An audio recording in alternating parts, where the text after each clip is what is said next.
Hello, good morning. It's Wednesday. We're at Dutch Bros. It's been a while, actually. I don't think I got coffee last week. I think all week.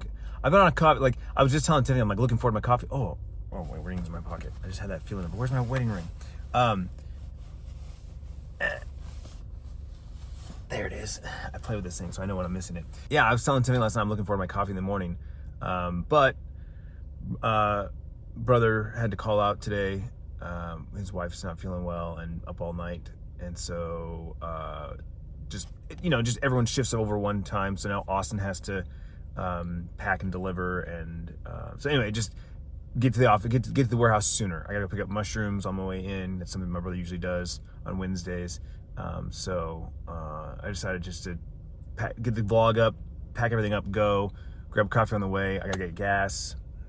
I knew better. I knew I should have got gas yesterday. It's just not convenient on the way home with the traffic and everything. I'm like all the way in like the far left lane, and so to get all the way over to the right lane earlier, it's just a pain in the butt. And there's no QTs over here. So anyway, we're gonna get gas on the way in, but coffee first. That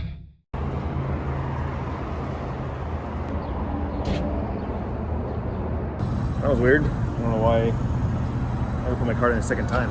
It said to remove the card, but it wasn't like done authorizing. Whatever, we're in now.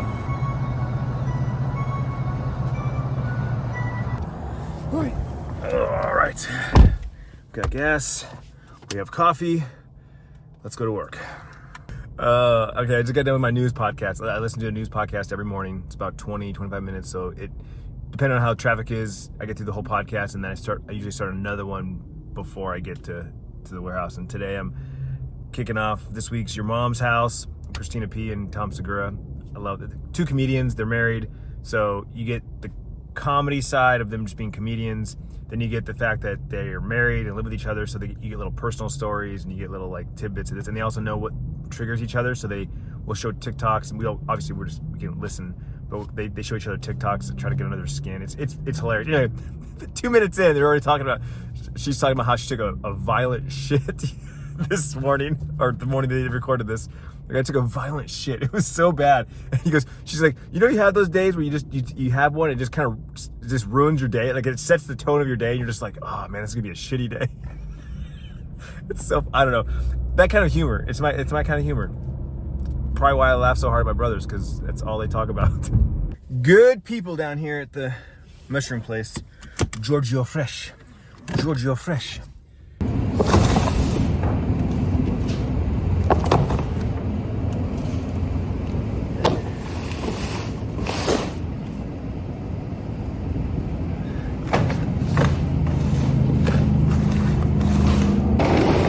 I love it when I come down here on Jefferson to actually see downtown growing. Like, I've lived here my entire life, and like, these used to be the only skyscrapers, right? Tall buildings, and now there's all these new places, and most of them are condos. Like, that's a hotel, but those are like condos and apartments, and there's a whole bunch more going north all the way up Central.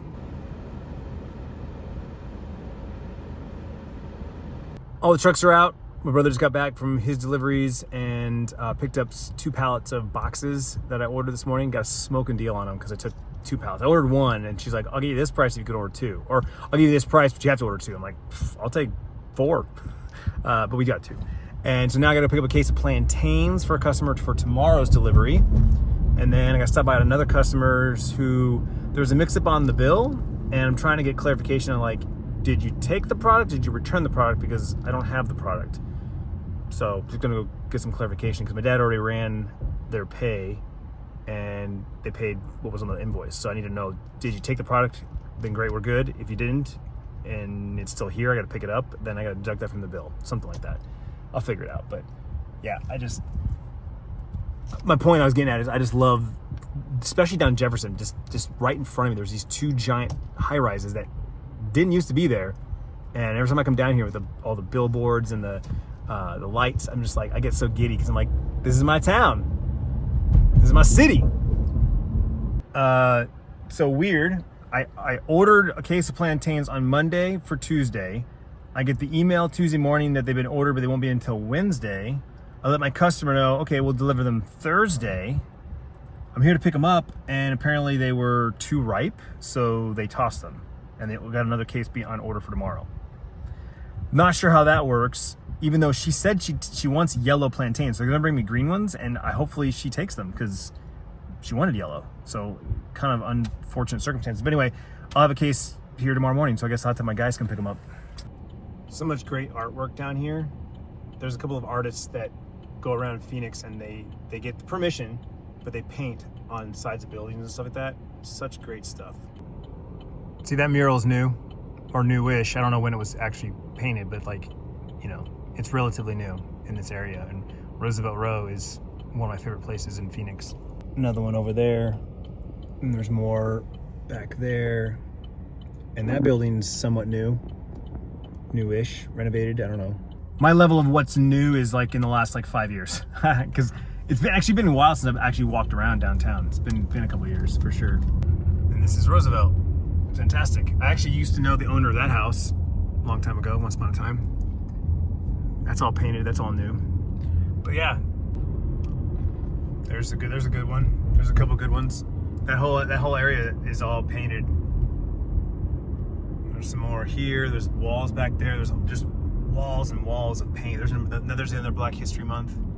This parking garage is all painted. So rad. Like I said, lots of construction. Cranes everywhere. New buildings going up. Phoenix is growing like crazy down here. And you'd wonder what was there before. I don't know. It was either an empty lot or they destroyed a building to build a new one. But there's like new buildings everywhere. You've heard me say this, you know, a dozen times, but like I'm really happy where I live. I don't ever want to move. I'm happy. But if I was, it'd be down here or Tempe, because I just love the vibe. I love the walkability. It's hot. It's hot though. It is hot. You're not gonna walk around in the middle of the day in June, July, August, maybe even September. It's just too hot. But you also don't have to walk very far. I mean, really, you're walking what, like 1 or 2 blocks? It's tolerable. It's tolerable if you're a native. This mural's been here for quite a while. It's Wallace and Ladmo, because that was the TV studio that they shot in years and years ago. I actually shot a movie in there twice. Very cool, very cool. Yep, more construction down here. I think this is Van Buren. Back home, switching to the Pocket 3. Bryce is in the kitchen making some mac and cheese, and I'm having some leftover burgers from this weekend. But first, we're gonna saute some onions, because who doesn't love burgers and onions, right? Got some cheddar cheese, some spicy mustard, and we're just gonna plate them up, chop them up, eat them with a fork. 9 p.m., just like that. Day's over, time for bed. Wrapped up my live stream, put in my orders. Tiffany came home. We chatted with both kids before Sierra left. Bryce had just come back from basketball practice. That's going well, by the way. Hopefully he'll give you an update on his vlog. Yeah, and then I came back in here, finished putting orders in, ate dinner, and then Tiff and I went for a walk. Didn't bring the camera. We talked, didn't really feel like vlogging. Came home, put a few last orders in, and then I just showered, and I'm just putting my very last order in for the night, and I'm done. So that's it, kind of an uneventful day. I wanted to end today's vlog with something that got brought up in a comment. And I'll preface that this isn't a negative comment, and actually, I'm sorry, it was on X. It was on X, formerly known as Twitter. Not a negative thing, but they said, can you please make more entertaining vlogs? I'm tired of every day being walking, tacos, and hot tub. And I kind of laughed, and I'm like maybe it's time to unsubscribe. Like, that this is my life. Like, I've always documented my life. Now, my life used to be more entertaining when the kids were littler and we were, going to arcades and bowling and doing all these fun things for the kids. And then it became my full-time job, which gave me more freedom and flexibility, and more opportunities came my way. So we were living a more entertaining life. Now I'm 42, call me retired from content creation, where I'm back to working essentially a 9 to 5 even though it's way more than that, and that's the problem. My schedule is all over the place. I work 7 days a week. But the point is as I clarified, is that I document my life. This is what I've chosen to do with this YouTube channel. It's what the kind of content I have chosen to create is documenting my life, a day in the life of my life every day. And I'm not anything special. I'm not like a doctor. I'm not a traveling nurse. I'm not a lawyer.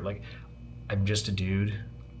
But I've been doing this for so long, and I saw a video today. I saw a vlog today of this young lady who, the video had like 50,000 views, but her channel only had like 3,000 subs, and all her videos normally get less than 1,000 views. This video just obviously blew up, which is why it was on my homepage.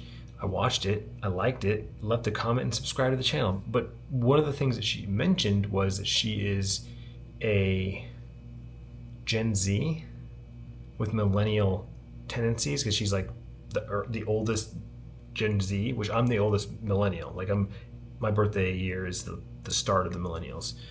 But she made a comment that she likes to talk to cameras and she likes to do social media because she grew up with it, and she has this feeling that somebody's listening, someone is watching.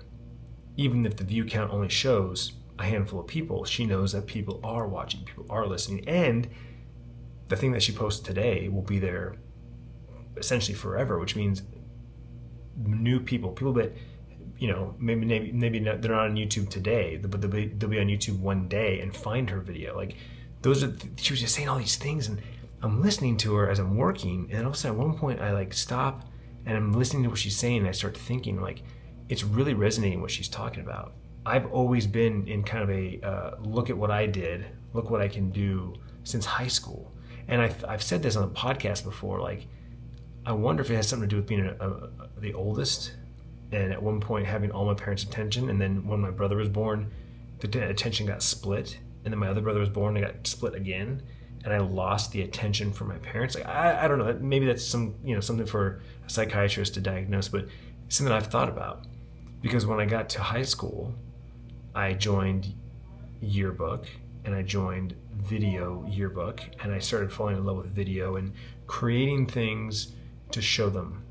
And I pursued video all through college, and then found YouTube post-college. And at the time I was making movies, and I remember even back then saying how I want to be famous, not rich, right? Like someone asked me one time, like, do you want to be rich or famous? You had to choose. And I wanted to be famous. My thought process was, if people know who I am, it'll open up opportunities for me to do things. Whereas my partners and colleagues were like, I'd rather be rich. I don't want anyone to know who I am. I just want all the money so I can do what I want and not have to worry about stress about money. And that mentality, even when social media first popped up, I put in my profile that I was an attention whore, right? Like my bio said, attention whore. And while it sounds selfish and sounds, self-centering and narcissistic, it's not even, I think, being famous in the respects of like everyone knows who I am. I'm someone important. No, it's just that people are listening because I want to talk to people. I want to have conversations. Like if you've ever taken 5 minutes and spent in time in any of my live chats, my live streams, like I want to talk to you and ask you questions. How was your day? How was your mom? How's your sister? How's your dad? How's your dog? Like, I've made relationships with so many people I've never physically met and probably will never meet. But I know so much about their lives. I know so much about their family. I've become friends with these people. I've played video games with them, but I've never met them. And it's all through these vlogs and these live streams. And so going back to her video, saying these things, saying that it's very relatable. Like I do this now for me and for the close-knit community that we've built over the years, which ties into the X comment post that I was replying to, was saying how this is the kind of content that I choose to make, and whoever fucks with it. That's basically what I said. If you're here right now watching this video, I'm making these videos for you, along with me, for my legacy, for my kids and my grandkids, and posterity.